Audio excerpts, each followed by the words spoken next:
নমস্কার বন্ধুরা, welcome to rail হংকিং ইউটিউব চ্যানেল। আর আজকে আমরা আমাদের একজন প্রিয় সাবস্ক্রাইবার প্রিয়াঙ্কা রয়ের অনুরোধে 22857 সাঁতরাগাছি আনন্দ বিহার সুপারফাস্ট এক্সপ্রেস নিয়ে আলোচনা করতে চলেছি। এই ট্রেনটি সপ্তাহে মাত্র সোমবার করে চলাচল করে এবং ট্রেনটি সাঁতরাগাছি থেকে আনন্দ বিহারের মধ্যে চলাচল করে। এই ট্রেনটি 1572 কিলোমিটারের দূরত্বে মোট 11টা স্টেশনে দাঁড়ায়। এই ট্রেনটিতে সেকেন্ড এসি, থার্ড এসি এবং স্লিপার ক্লাসের সুবিধা রয়েছে এবং যাত্রাপথে ট্রেনটি মোট 5টা রাজ্য অতিক্রম করে। এই ট্রেনটি সকাল 10টার সময় সাঁতরাগাছি স্টেশন ছেড়ে যায় এবং সকাল 11:20 খড়গপুর জংশনে গিয়ে পৌঁছায়। দুপুর 1:15 টাটানগর জংশন, দুপুর 2:58 পুরুলিয়া জংশনে গিয়ে পৌঁছায়।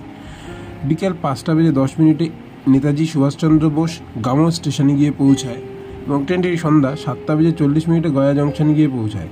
রাত্রি 10:30 পণ্ডিত দীনদয়াল উপাধ্যায় স্টেশনে গিয়ে পৌঁছায় এবং রাত্রি 12:45 প্রয়াগরাজ জংশনে গিয়ে পৌঁছায়।